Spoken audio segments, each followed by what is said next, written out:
we'll go ahead and start, and Jerry will come when he comes, I guess. All right, let's open with prayer.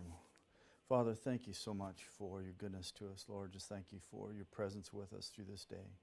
Thank you for the strength, Father, to accomplish the things that we needed to do. Pray that you were glorified by all that we said, thought, and did today. And we just pray that you're glorified by our time together. We thank you for your word and the truths that it contains, Father. That it is the truth and the standard by which we measure everything else to declare itself to be true. We just thank you for the preservation of it. We thank you that we can seek to understand it in the original, Father, so that we might know you more accurately. Pray that these truths would then change our life, Father, and how we behave. And we just thank you for the freedom we have to spend this time together. We just pray for your Spirit as he leads us through our time. We pray these things in your name. Amen. All right, so I added a little new stuff to this, but not much. I just refined it.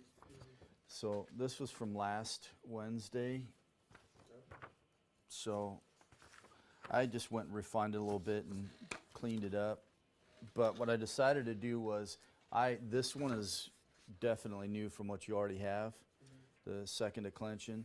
So you can, unless you have notes on the other copy, you can chuck it out and just use this one.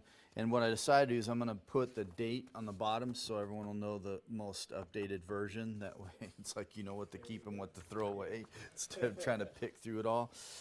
And really it's the first, like I said, the first couple lessons were going to be the place where most of the change was going to happen. From here on out it should be pretty minimal.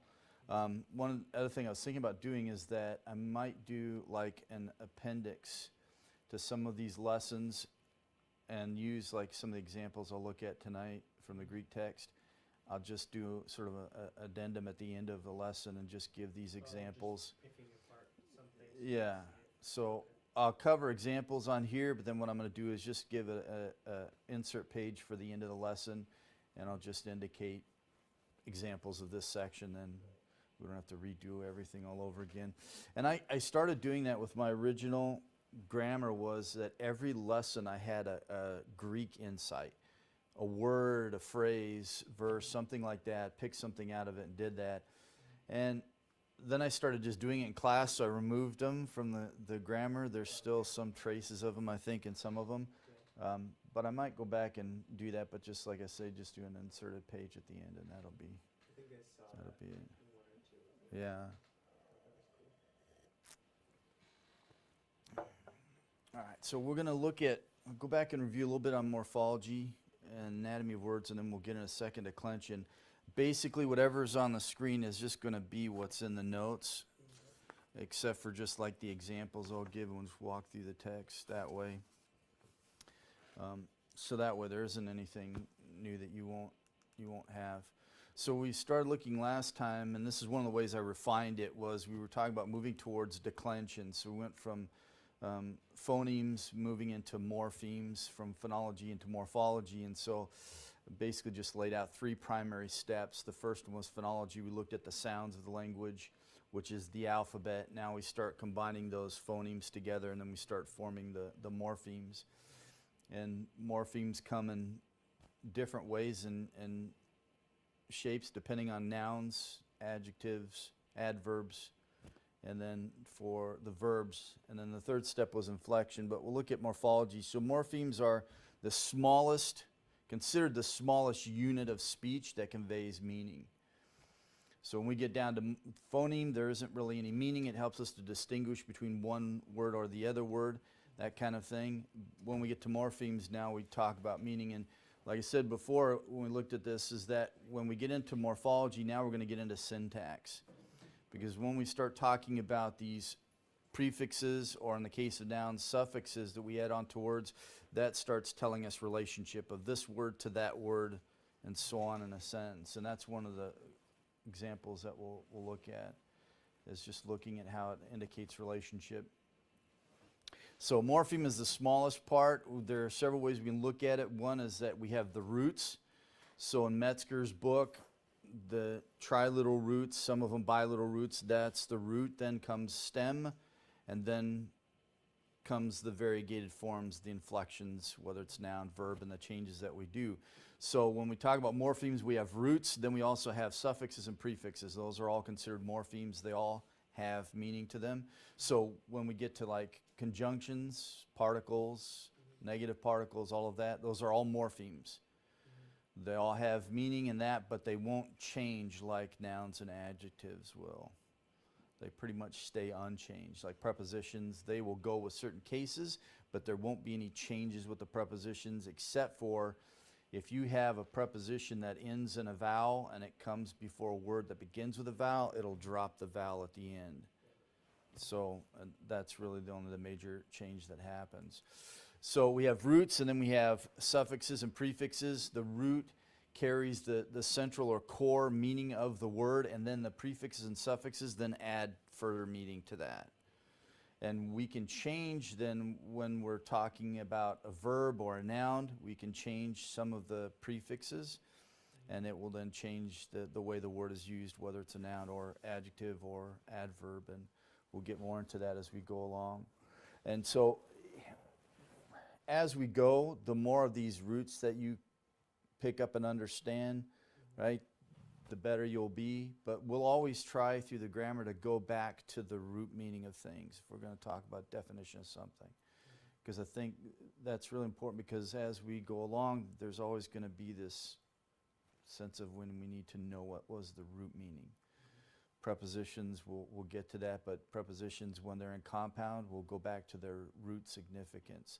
And when they're used just as a standalone word, they have various remote meanings from the original. So an example. If that's when, like, it has one meaning for genitive, one meaning for accusative. Yeah. And so usually what happens in grammars is that they'll give you that preposition in relation to the case, right? And how it would be used of that case. And so what they end up doing is dropping off like the basic root meaning of that preposition, not realizing that when you come to then compound forms and you put a preposition on the front of a word in compound form, that preposition will go back to what its root meaning was. And if you want to understand the etymology and all that kind of stuff, then you need to know that. So because you have like pros, right? And most would say it's with, by kind of thing like that, right? They won't give you the root meaning, which is literally face to face. So then you have occurrences where Paul talks about coming to see you, pros, I want to be with you. And so they would translate it that way, but really he's talking about I want to have that face to face connection with you. Or when we have the word was with God, pros, face to face. John uses it because he wants to show there's distinction of the personages in the triune Godhead, right?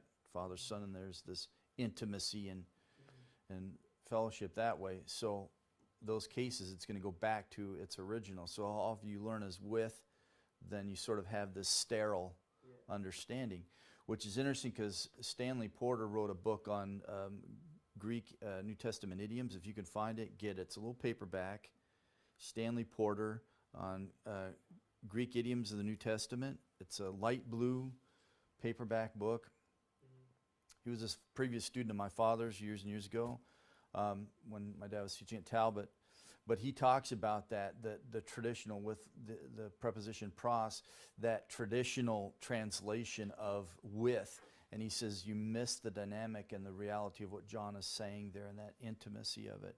And then he does the same thing in 1 John in the early verses. John uses the same preposition as he talks about fellowship with the Father and with the Son. So there is this dynamic element that we miss by falling into what we traditionally would translate it as, right? So just, I'm not the only one who thinks that, right?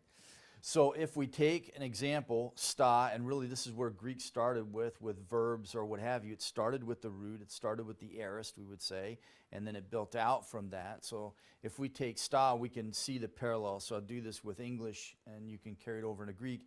But we have sta, which means to stand, histemi. So the root of histemi is sta, right? So if we break this down, this was actually systemi.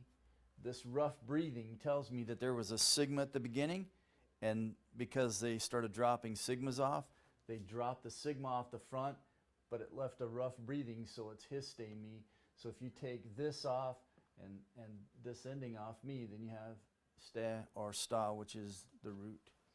And so you can then take that root and build whatever you want off of it. You can make it a noun, you can make it an adjective, make it, in this case, a verb. And so that's the flexibility of the Greek, but that's the beauty of these prefixes and suffixes once you start adding them on. So with our English word, stable, it's similar to the Greek, right? It's able to stand, sta able.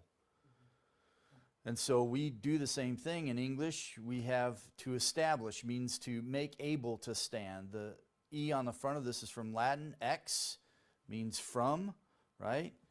And it has the idea of what it imparts. And the ish means to make. So it is to make able to stand alone. So we have the same thing happening in English that we see in Greek. We just don't necessarily learn English this way. And then we don't see the reality of what happens. So establishment then, therefore, means the act or result of making to stand alone. So you add the ment on the end, and now you add another meaning to it. That's another morpheme that has meaning, that we attach it as a suffix in this case, and it adds significance to the sta. Or we can add dis on the front of it, and it negates everything, right? It's the complete undoing of it all. So we have the same reality happening in the English language. So now as we walk through this, right, these are principles that happen in language generally. You'll start picking up on some of these things yourself. But then that's the beauty then when you're teaching someone the word, right? All of these elements have meaning and significance that they bring to that term. Then you get to sit down and unpack it for somebody, right? One person that I really appreciate, although he doesn't do it much with like the original languages, but will do it with English, but he deals with words often, is R.C. Sproul.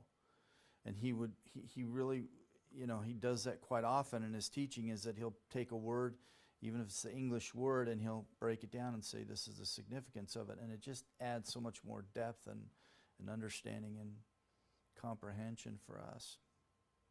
Hey, Steve, did you say it was idioms of the Greek New Testament? Yes. Yeah. That's I think that's $91 the on title. Amazon. Yeah, it's not cheap. Wow. Did I get that right? I just This is the unfortunate thing, because we used to have that Pilgrim's bookstore, right, by Divine and all that by the what's that mall way down the 205 past the airport. Oh, yeah. Yeah. So Yeah. Pilgrims was Yeah. So Pilgrims was down that way, and they used to have all these used books and that kind of thing for super cheap. But then the older couple, they didn't want to run anymore, and no one wanted to take it over from them, so they sold it and shut it down, which was really unfortunate. So you can search, and if you find it cheap enough in your price range, it's just a little paperback. For $60. Yeah, that's right.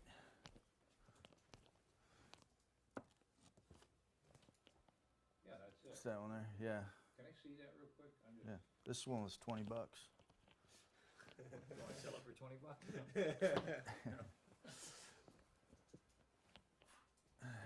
And what's the advantage? Oh, it talks about. So he takes it's kind of like with Metzger's work. He just looks at cases, tense, voice, all those kinds of things. But he just looks at some of the unique aspects of all of them and sort of tries to help you get your mind wrapped around the language from the Greek perspective. And he cuts through a lot of the grammatical gibberish that other guys throw at. So he's trying to sort of break away from the westernization of Greek and sort of get back to sort of a Which many of the. core understanding. Yeah. All right. I'll probably. But if you find it, if I can dig up another one, I'll just give both of you a copy if I can find another one. I can give them to you. Moole has one too. Moole has one it's pretty good, but I really like Porter's. It's more up to date, and there's more things that we've learned of the Greek language since, so he has a lot to contribute. Since he was a student of my dad's, he has that sort of flavor to it too. So we looked at phonemes was the smallest part of language. We're just talking about the individual letters, consonants, vowels, diphthongs. And then we moved to morphemes. Then when you take those phonemes, put them together, we form morphemes, which then we have meaning. And that led us to the third step, inflectional system. And that's what we're going to look at tonight is nouns and second declension of Koine Greek. And again, I'm going to just basically follow the headings of your notes there. And then I have some examples that we'll look at. And then I'll give you a copy of those later. So looking at the grammatical study then on lesson 2, nouns of second declension. Declension introduced the morphological analysis of nouns. It's a mouthful, but it's really easy. Is really what we're going to get at. But most of the Greek words contain one or more morphemes, right? We saw that. The root morpheme, and then you have the prefix or the suffix morpheme, and that's essentially, when we're looking at Greek words, that's what we're dealing with. We'll expand. We'll start with nouns because they're easier. Verbs, there's a lot more baggage that comes with those. And then participles, it's a combination of verb and noun. And so we'll get to those down the line. But what we'll do is when we get to those points is I'll just give you sort of little keys to look for, and those will unlock all the doors for you. And we'll walk through it together. I'm going to try and get a whiteboard because I want to be able to write stuff up here while we're going through there. So these morphemes then are referred to as inflectional morphemes because when you attach them, say you take a morpheme, the root of a word, sta, and you attach the me at the end of it, which causes the vowel to change, stay me. Once you attach that me to the end of sta, you now have changed the meaning, but you've also changed the form of the word, right? An inflection is really all that we're talking about is just a change of the word. We have this in English. And inflections in English, just like Greek, they help define relationship within a sentence. Talk, talked, put an ed on the end of it. That helps us understand the relation to go, goes. Whether I have that suffix on the end or not depends on its relationship to words around it. So like I say, we're talking about morphology and the anatomy of Greek words, but we're also going to filter into syntax and their relationship with each other. So the main importance with inflectional morphemes could be said that it lies in the level of sentence structure and sentence meaning, right? It tells us the relationship of things. So in this, we can look at it and say that this is from Titus 1:1, right? So we can look at Paulos, and we know because of the os ending, that morpheme suffix, it's an inflectional morpheme, we know with that os on there that it's nominative case. He's the doer. So we could translate it, I, Paul, am writing, or we can wait and put the verb down later when he mentions Timothy, right? Writing to Timothy, but I, Paul, he's doing the action. He's the doer of it. Then the doulos and apostolos tells us that he's defining more fully who he is, right? And when we look at that, one, they share the same ending, which tells us something about nouns and adjectives. They need to share the same endings. But also, it tells us that they have the same ending, but they function differently, right? One is the subject, the others are describers of the subject, right? Defining him, okay?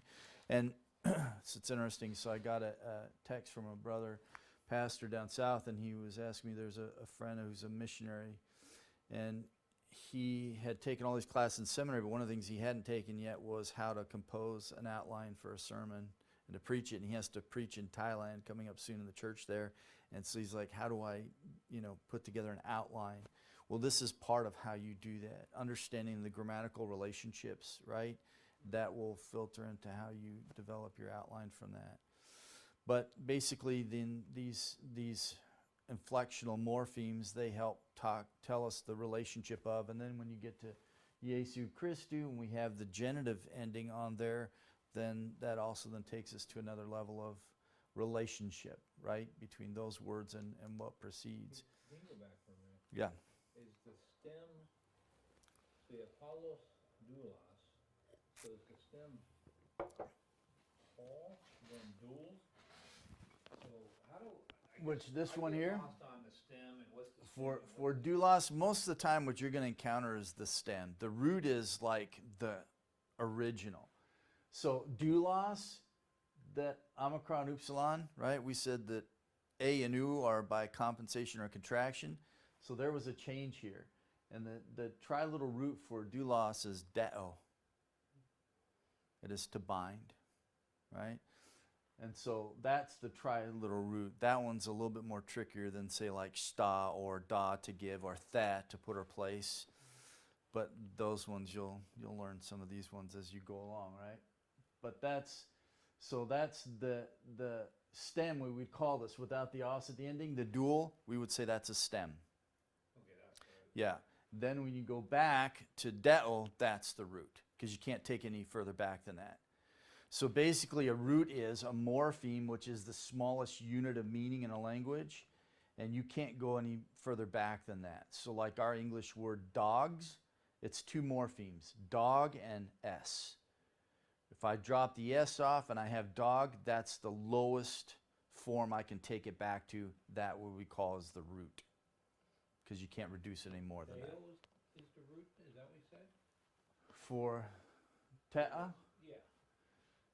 so this one here, teos, so teo, Chaos, right. yeah, Yeah. teo.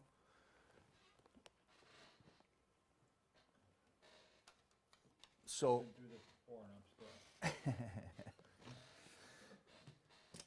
so you'll, once you get the other parts down, you figure it out, like doulos or paulos, and we look at paulos, this is the stem, and it really can't, it doesn't go any back further than this as far as we know.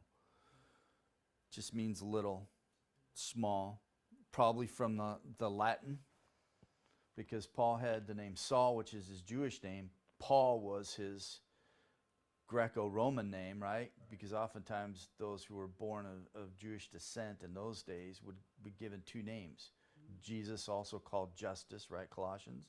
So he had two names, Paul and Saul. Paul when he was with the Greeks out in the marketplace, Saul when he was, right, rabbinical school and in the temple and all of that, right?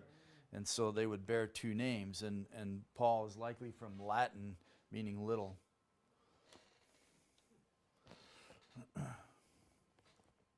So some of these you can reduce back, like doulos to triliteral root. Some it's hard to figure out which it is and how far back it goes. Some, you, like with paulos, you just run into the stem. Apostolos, this is your preposition, so you drop that off.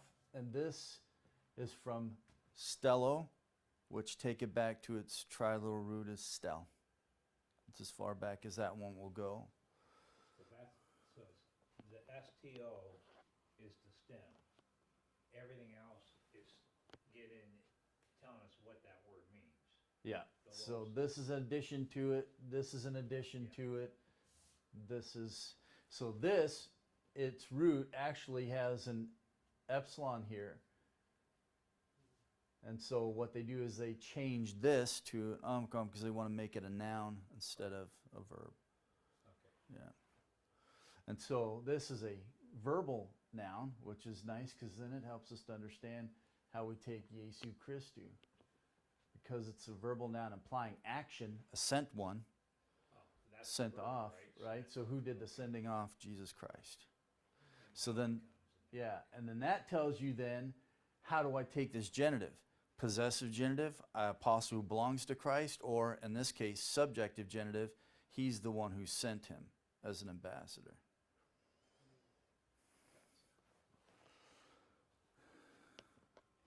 So the paulos, doulos, apostolos, that's the easy layer, and then the other layers that come, right? The other words around it.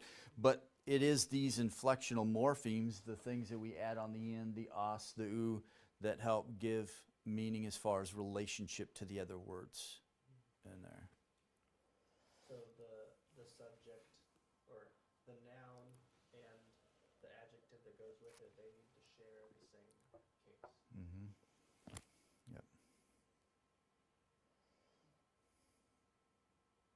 Which is really helpful, because I'll give you an example. So this is from 2 Timothy 1, 8 and 9, okay?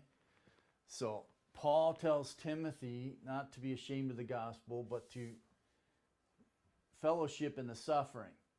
So pathe is from pat, to suffer.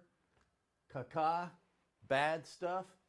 This is your preposition soon, right? Which is a new. But because you put new next to a kappa, regressive assimilation, it causes this to change and it becomes a guttural nasal. Sung, right? And so we drop this off. This is together with, this is evil, this is suffer. So suffer evil together with me for the gospel. Euangelio kata, according to the dunamen of Teu. Now this is cool because then we look at this and we see this. We know that everything that's going to follow here is connected to that. And this tells me that. You pronounce that tattoo? How did you say that? Teu, right? So it's I taha. always said they were. Yeah. So that's the old traditional westernized way of pronouncing it, right? Th. But it was actually taha. So it was tau plus aspirate. And so essentially that's what it is. And then if you say it rapidly, that ha part, right, fades out. It's like we say the word ghost. There's an H in there, but we don't necessarily hear it, but there's an aspiration there. Well, same for them if they said it rapidly, it would just be tau. So don't say theo, say teo. Yeah. Gotcha, okay. Because then when you have changes that happen and you'll have a deaspirated form, well, deaspirated form is just a tau, right? Theta is the aspirated version of tau. I just didn't realize. Yeah. But that case then, this is the beauty of these inflectional morphemes, is that now they show relationship. Because now they know that when Paul talks about according to the power of God, he's going to say, this is what that power looks like. Who is the one who he saved us and called, right, with a holy calling, not according to the works of us, but, Allah, emphatic but, absolutely not according, right, or absolutely according to his own purpose and Karen grace. So all of this is defining and helping to understand the power of God. If I summed it up, it would be this, that you are to suffer hardship according to the power of God, who is able to do what no man can do for himself. And there's all of these other chiastic structures and all that kind of stuff in there, which are really cool. But so that's the beauty, though, of getting into then cases, right? Genitive, ablative, all that kind of thing. The form shows you relationship, and then you figure out how is this used. Is it a genitive? Is it ablative? Or if you have dative, locative, instrumental, they all share the same form, but they all have different meaning. Yeah. So this is where, like I say, this is where then syntax comes in. This one is cool. This is 1 Corinthians 1 and 2. Paul says, so Paulos, right, to the church, te ecclesia, to Theou of God, right, writing to Corinth. So to Theou is a possessive genitive, the church that belongs to God. And therefore, then, it doesn't belong to any individual. So he goes down, I'm of Paul, I'm of Apollos, right? How we exalt men. And there's a lot that we do, but we just don't realize we do this. So this is what he's going to do. So this is interesting because it'll take you further. With that genitive, possessive genitive, it's God's church. Then when he gets to the prayer section in verses 4 through 9, all of these verbs are passive. Starting in verse 4, he has given, talking about God. He has enriched. This is all passive. Theta, eta. The. He has confirmed. Passive. Did it to us. He confirmed us. Confirmed the gospel in us. And he will confirm us in the end, future. Some might call that assurance. So he starts with that possessive genitive. That's the statement of fact. It is God's church. And then when he moves into the prayer section, He thanks God for what he has given, how he has enriched, that he has confirmed, and that he will confirm us. And then verse 9, if you look in that text, and emphatically at the front, faithful God is, who has then called us. And he goes back to past. So the fact that we will be confirmed in the future is all about God's faithfulness. So this is from Sunday. I know I ruffled some feathers from some folks. But you can only say what's there. You can't, I don't have any freedom to do anything other than that, right? And it's not the only place where we have this assurance about God will do. There's no mention in here at all of what we do at all. It's just God. Same with the end of Jude. All those statements aren't, I read one author, he was talking about, he will keep you from falling if you are willing. But there's no if clause. There's no when clause. There's no, as long as you do this, he will do this clause. It's just a statement, this is what God's going to do. Do we then get called to persevere, right? Yes. Both are true. We want to harmonize them. It's just there, right? So you run across these kinds of statements. So this is the beauty of going back to that. So knowing in that case that possessive genitive, then that unfolds and leads you to the verbs that come, all passive voice. This is what happens to you. Which is really amazing because when you think about the sinfulness in the church of Corinth, right, that Paul would be thankful about these things. But again, he's focusing on what God's done, not what they've done. So that's the beauty of these inflections. And going back to the notes and on second declension is that they then show relationship to words within a sentence, within a paragraph. If you look at John chapter 1, the Gospel of John, you have ha logos in verse 1. You don't have ha logos mentioned again until verse 14. There's a connection. John makes that for us. You have a play on the verbs then because he has ha logos in verse 1, ha logos in verse 14. He returns back to his thought from verse 1. In verse 1, he talks about who was, right, was before and so on, was with God, was God. Then you come down to verse 14 and he talks about he became. So he who was became flesh. He was face to face with God, tabernacled with us. And he just makes that connection for us.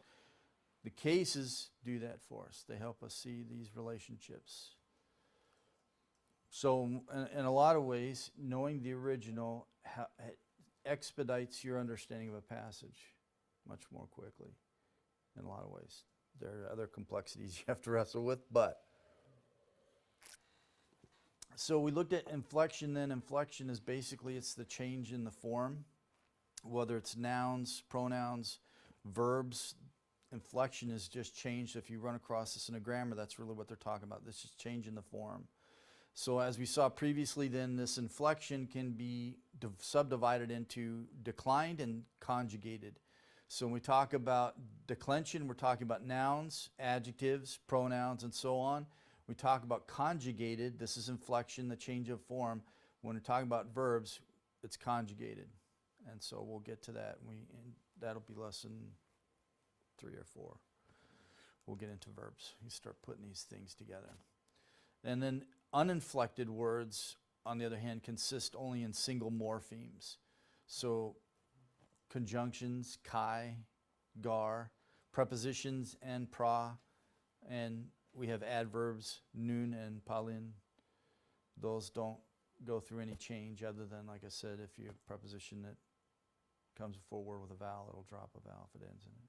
This is kind of an aside, but on Sunday, you point out the word de at the end, and you rendered it now.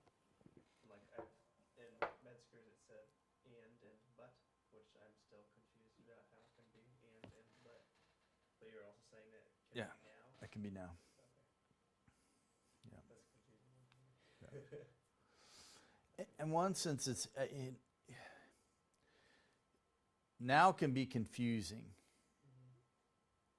but he's not making a contrast there necessarily. Jude isn't when he used it, right? So I can't go there with it. You can use it in the sense of now, where he's either temporal or he's making a pause, focusing attention. And in that case, that's what he's doing there, because there's no temporal element that would be reflected that. And normally, if he wanted to do now temporally, he would use the adverb nun. That's generally more of what you would use. Yeah. So something in that case, you can have, a lot of times you find it but, like Ephesians chapter 2, verse 4, right? We were dead in our trespasses and sins, but God. We have de. There's a clear contrast between what we once were to what we are now. So the context will bear that out. Jude wasn't making any kind of contrast. He was just moving into a doxology. So he's sort of like an isolated unit. So I know at least he's not contrast, it's not but. It is an and, because he's not carrying on previous thoughts either, right? Because that would be conjunction. Usually if they do that, it would be kai. Is normally what's used that way. When will you use kai over de to express and? Well, like when Paul talks about the fact that I'm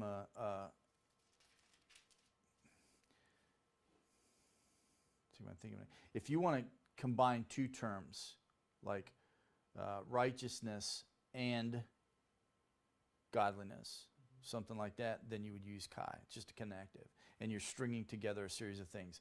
If you have a series of adjectives, right, adverbs, that kind of thing, you use kai to link them all together. What's that song we used to hear when we were kids? At least I did. Conjunction, junction, what's your function? Hooking up phrases and clauses and so on. That's basically kai. So if you have a long string of things, and, then that's what you would use kai for. So you have that in Ephesians chapter 2, the first verse. He talks about the fact, and you. What? I'm positive that's Ephesians 2:1. Kai humas, and you. So that tells us that he's continuing the thought from chapter 1 at the end there. He talks about the power of God.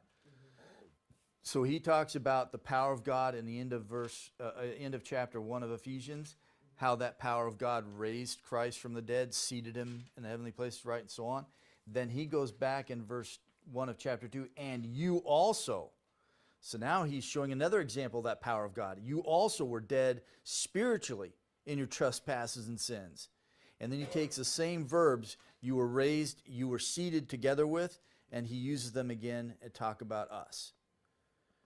So really he is giving two examples of the power of God in the end of chapter 1, the beginning of chapter 2, and then ultimately in the second part of chapter 2.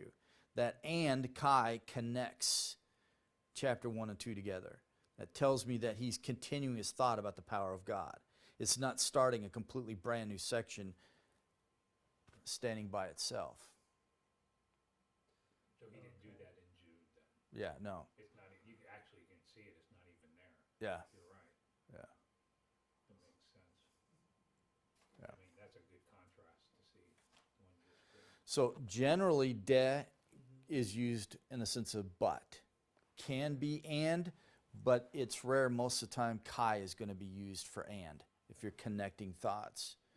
So de has that way of now, it's just stopping you. Like I said, doxology is a pause.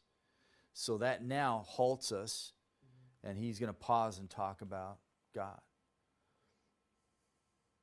So it really, the way I wrote it out here, to him now, Yeah. be able to keep.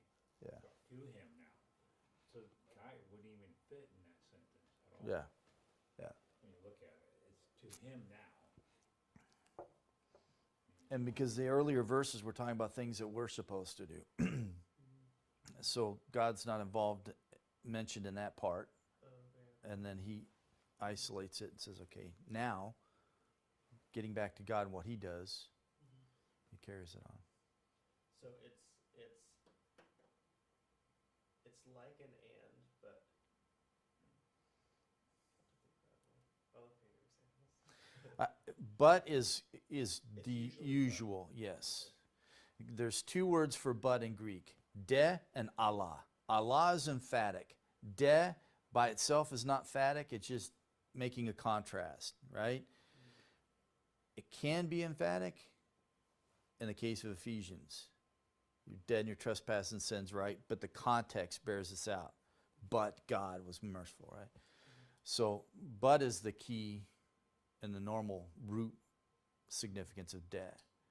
But it can have a softened element. There's no contrast in Jude. It's more of now, right? I'm changing thought. I want you to pause, right? And I'm going to focus on this is who God is. Which gets back to context. Yeah. Always. Yeah. What's the context, right? I mean, that's what's driving it. That's the difference. Yeah. That's what's And driving then in Jude, when he talks about his power and authority, majesty, right, in the past and now, noon. Not de, but noon, now and then. So that de isn't a temporal term when we render it now. In that case, it's meant to capture our attention and get us to focus on God. It's just a pause. Because he's had this long string of, okay, these are the apostates. Then he comes back to this is what you do. Now, back to God, because he started with God in verse 1. Now we're back to God again. What does he do? And then he focuses on that. Yeah, I think I recall in Ephesians, that section in the King James, it's rendered but now. Yeah. But now.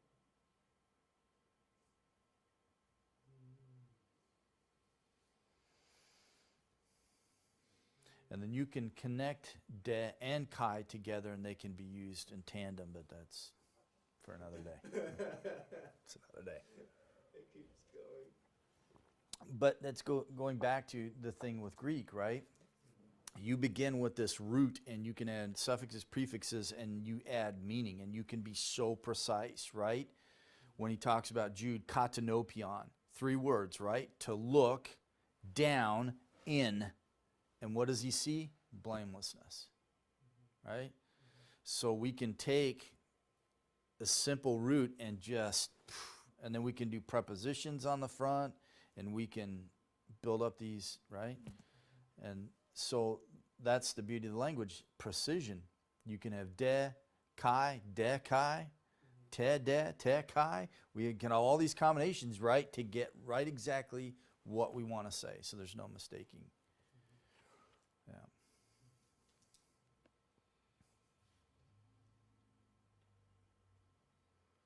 But with all of these conjunctions, prepositions, adverbs, and all that, they don't change their form like the other morphemes. They basically just have their meaning. And knowing that root meaning is good. All right, so this leads us to declension. How much time we got? Yeah, a little bit. Yeah, because I want to get into how the cases function. We'll end with that. So declension, then, generally speaking, from your notes there, is generally speaking, nouns, adjectives, pronouns, articles indicate their case, number by inflectional endings. And it's really the primary focus, case and number. Number is singular or plural, right? We can throw in there gender, but we'll just leave that aside for the sake of simplicity. But when we're dealing with nouns, adjectives, pronouns, and the article and that, we're focusing on case and number primarily. So to decline then, when we make changes to adjectives, nouns, including participles and pronouns, we are said to decline them. Declining then is a verb used to describe the act of changing adjectives and nouns. So I only introduce this to you because, like I say, if you go on to other grammars to expand your understanding of Greek and so on, they'll use these terms, and so it's good to know what we're talking about, right? But I'll just keep going back to the basic morphemes and inflection and try to keep it as simple as possible. But they describe then the act of changing adjectives and nouns. So example, house is singular, houses is plural. We use English and we don't often think about really what we're saying. Sometimes, because it's our native tongue, we just do it automatically. And we don't necessarily sit down and analyze what we're saying until we read something, right? And I think that this is what hangs people up sometimes when they come to the Bible, because they're not used to thinking with observation and critically. Breaking words down is a preposition. What's the significance of a preposition? What's the significance of this preposition? In as opposed to by, with, right? We're normally not used to breaking down our speech that way, and a lot of conversations we have is just automatic, right? Words that we've used, we have our own slang. We have slang at work, we have slang, right? Whatever activities in play, if it's sports, whatever, everyone has their own vocabulary. And we get so used to using it that sometimes we don't stop and break it down and think about it. And schools these days don't teach grammar like they used to. They just don't do it anymore. And I really, my personal opinion is, that's Satan. The more he can dummy us down. So you have all of these translations that aren't really translations, they're dynamic equivalents, but they are so overly simplified, you miss so much of the accuracy and the truth that God communicates in His Word, which some of these translations, if you lean on them, they're incorrect. It's like the Latin Vulgate. The Roman Catholic Church had a misunderstanding about Mary and her role because of the translation from Greek into Latin. Had they been able to go back to the original on their own, they would have figured out that's not it, right? So, some of these things we don't think about, so we just sort of have to train ourselves to do that and think about these things, but number matters. Singular or plural is going to make a difference. So declension is the inflection of substantives or nouns, adjectives, pronouns. Conjugation is the inflection then of verbs. And in declension, adjectives, pronouns, articles, and participles follow the analogy of nouns. So principles that we learn now will be carried over to adjectives and so on. And even when we get to third declension and first declension, all that kind of stuff, a lot of these principles just carry over to those as well.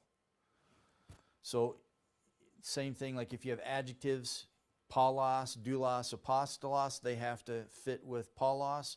Same for third and first declension nouns.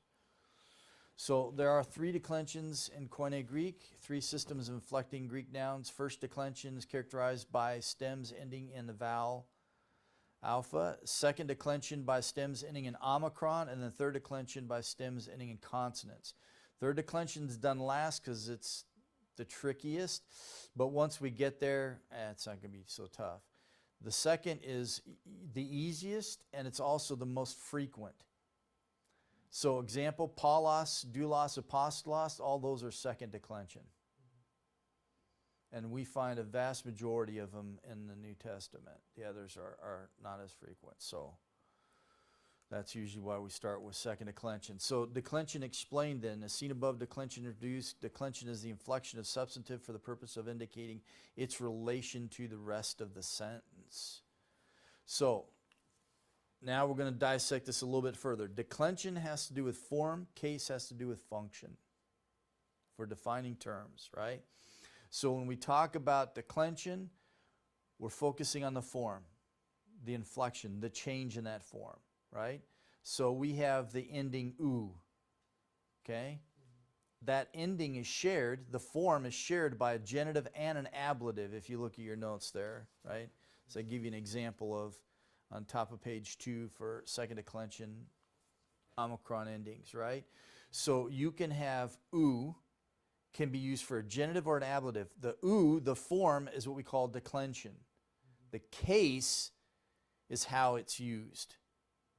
Is this oo reflecting a genitive or ablative in the context, right? Is where you're going to figure that out. So we're just taking our terms and, right, define them a little bit more. So in parsing nouns then, when we look at a noun in a context, there are 4 things we're looking for. Declension, that's the form. So does it have an os ending? Does it have an oo ending? Does it have an o ending? Does it have an on ending? Or is there an vocative? Vocative is the case of address. So Luke, most excellent Theophilus, that's an address, that's vocative. And that is a true vocative. You won't find very many vocatives in the New Testament. So declension is the form, case is the function, nominative, ablative, dative, locative, instrumental, gender, masculine, feminine, neuter, and then number, singular or plural. So when we look at nouns in the Greek, this is what we're looking at. declension, the form, case, how that form is used in the context, gender, masculine, feminine, or neuter, and number. Is it singular or is it plural? I noticed with the first declension, there's no vocative for the feminine. That's just because it's not found in the New Testament. Yeah. Yeah.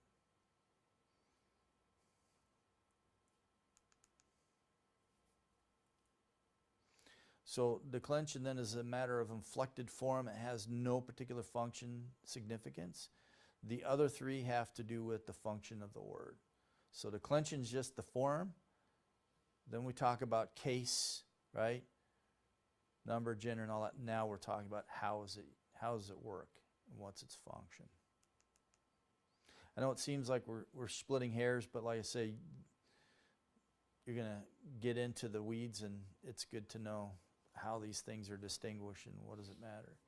Because when we get to the text, right, I mean, that's really it. Every letter, every accent matters, right? It's like that quote from Buddha.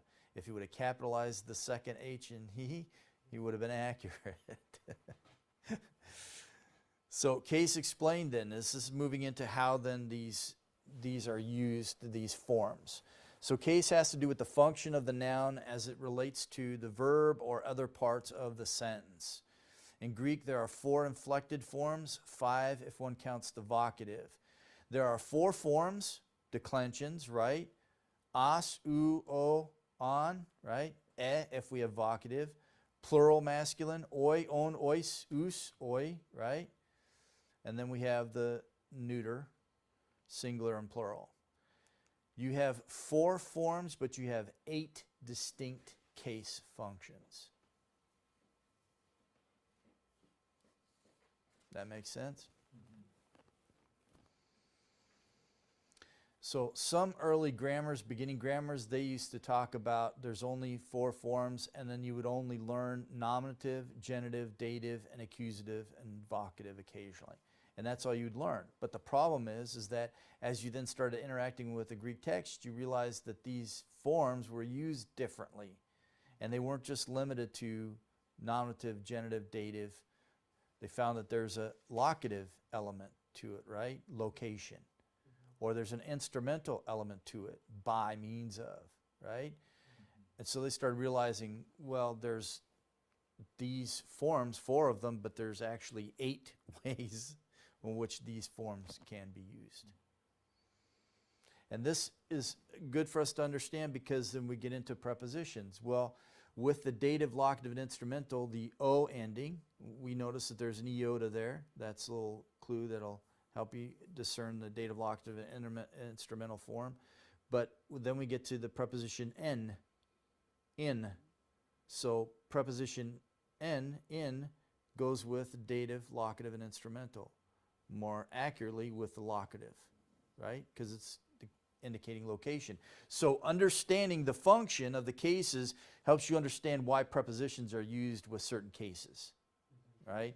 So getting this down, then we move to prepositions. The connection of relationship becomes very simple. We'll just keep adding on all these blocks. So the following chart then indicates the forms, the case function, and then the basic idea of the case function. So I give you an example on top of page 3.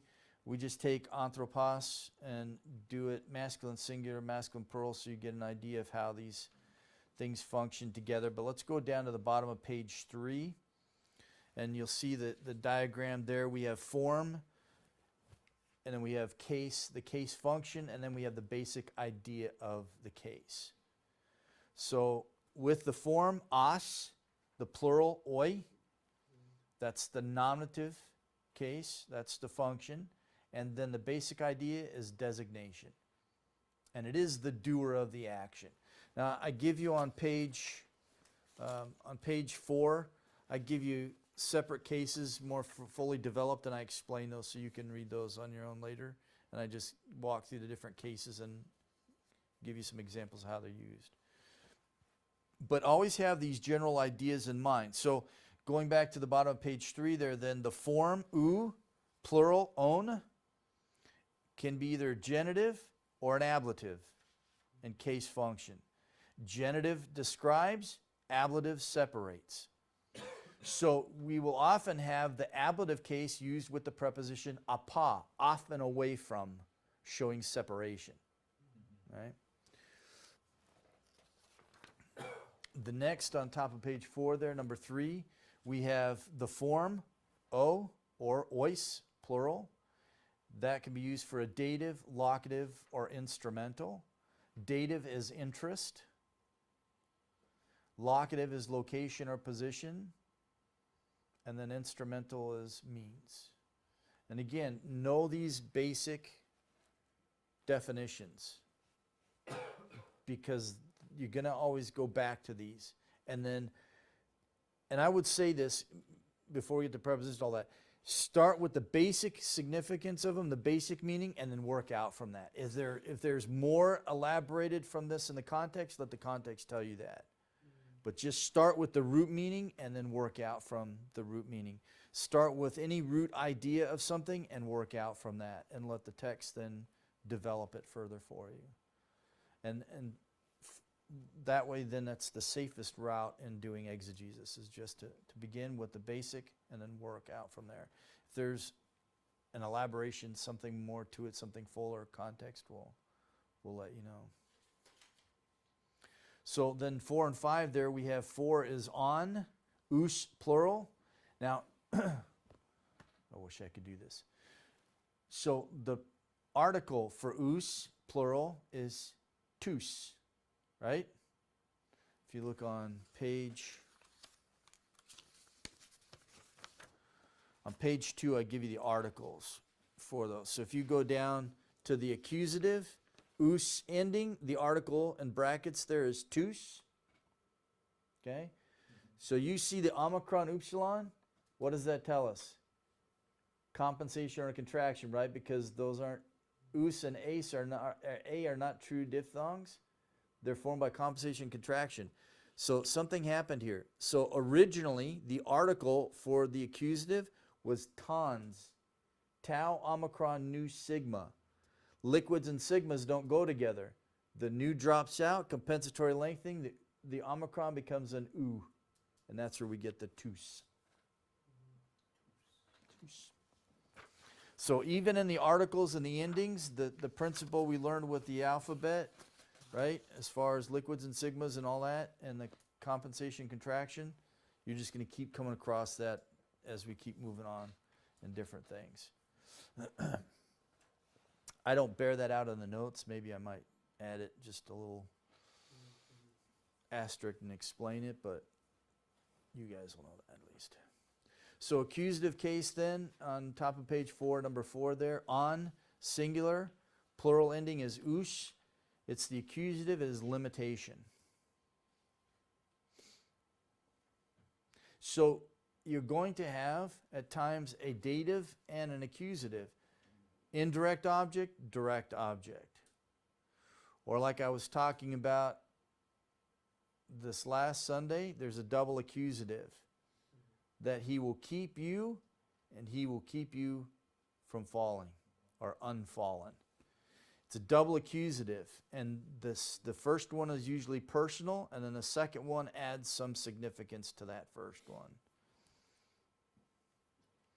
Sometimes we will get that with the name, with Christ, if there is a designation, who is Lord, and we'll get that.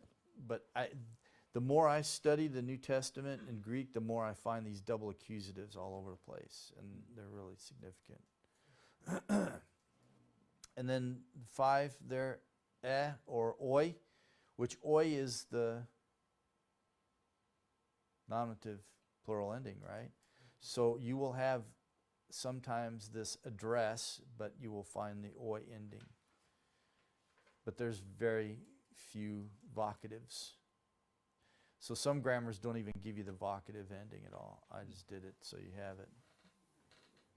Like I say, because, one true example is most excellent Theophilus and Luke. That's really the only time. The other times we have... The singular is used. Yeah, and that it's a true vocative case. Where, like when you have letters written, well then you have dative case. I, Paul, to Titus, right? So what? You wouldn't use a vocative there, even though you're addressing somebody, because it's a letter. Because Luke is writing a formal document to Theophilus himself to help him understand the things that he has learned are the truth, then he is addressing him directly. I'm writing this to you, most excellent Theophilus. So we have that in Luke and Acts is the only place we have a true vocative like that. So when Christ says scribes and Pharisees, hypocrites, that was the dative? Yeah. Yeah. Okay. But watch, you may get an evocative pop up in certain situations, but it's really, really rare. Most of the time it's just going to be dative, right? Because it's just who's doing the talking, who's the recipient, right? And dative is the case of interest, right? And it can be a personal or a negative interest.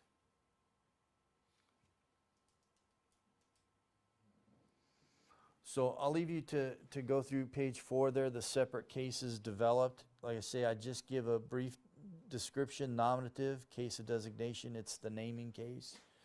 Genitive, case of description. So genitive, it'll be used a lot as there is descriptions being given.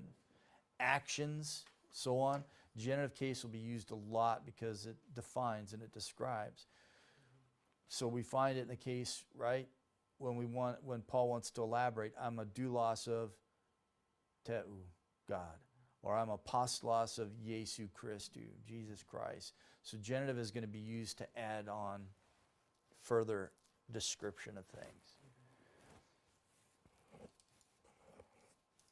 Hebrew does the same thing because Hebrew actually doesn't have that many adjectives. So what it'll use is a lot of forms in the genitive to give description, and they function like an adjective. So once you then get these, and like I say, the description of these separate cases is just the basic, okay? Once we get into the text, then you're going to have to wrestle with, it's a genitive, but what kind of genitive is it, okay? So I give an example, Philippians 3:8, where Paul's going to talk about the knowledge of Christ Jesus. And he's going to string together, they're all genitives. Teis gnoseos, Christu Jesu, tu kuriou, mu. They're all genitives, but they're all different kinds of genitives. But he piles them on because he's showing this intense emotion. And he's going to talk about the huperikon, it's the surpassing value of knowing Christ. Huper, where we get super from the Latin, super duper, right? It's the super duper value of knowing Christ. So he piles up these genitives. So the first one is genitive apposition. It is the surpassing greatness is the knowledge of Christ. Genitive apposition is important. So Paul talks about in 2 Timothy chapter 4, receiving the crown of righteousness. It's not an actual crown. It's a genitive apposition. It's the crown that consists of righteousness. So righteousness is the crown. Same with the crown of life. It's a genitive apposition. It's the crown that consists of life. So according to those passages, we're not going to be walking around with little tinsel things on our head. It's actually, right, characteristic. Then you have Christu Jesu. This is an objective genitive. And this is when the noun and genitive receives the action. So it's the knowing of Christ.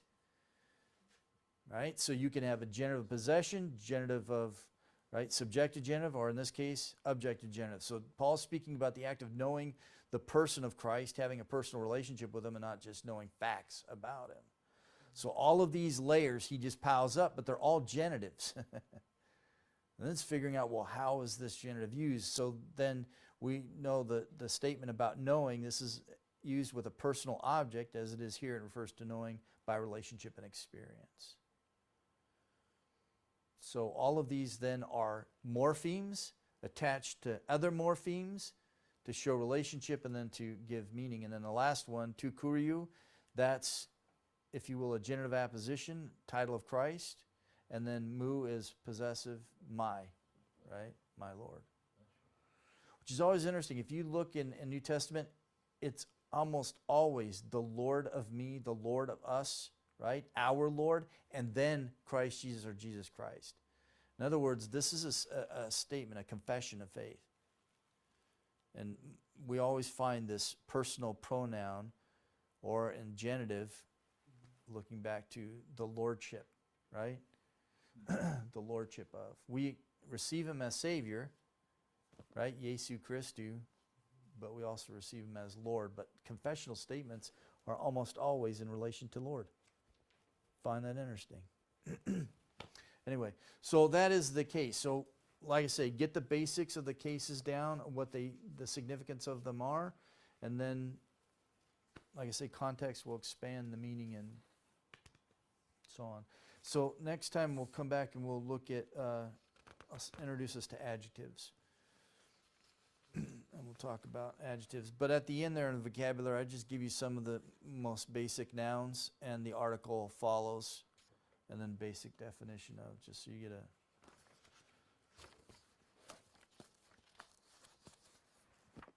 And I think that what I might do is actually, I might start adding on to some of these lessons, some of the roots, and then the resultant meanings of.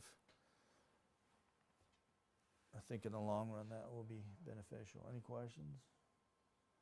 Proceed. Objections, Yeah, it would be contentions? cool to have, at least like with each lexical study, one of the words broken apart into the root and kind of shown the compensatory or lengthening, like tying back to that first lesson. Okay. With each Yeah, yeah, yeah. lesson. You see how that, like, Yeah, this is why we learn this. You can see it happening each year. good. I'm sure you have a million ideas. I'll write that down. Make a note of it. Yeah, definitely. If you think of things like that, let me know so I can. Because I like I say, I try to plan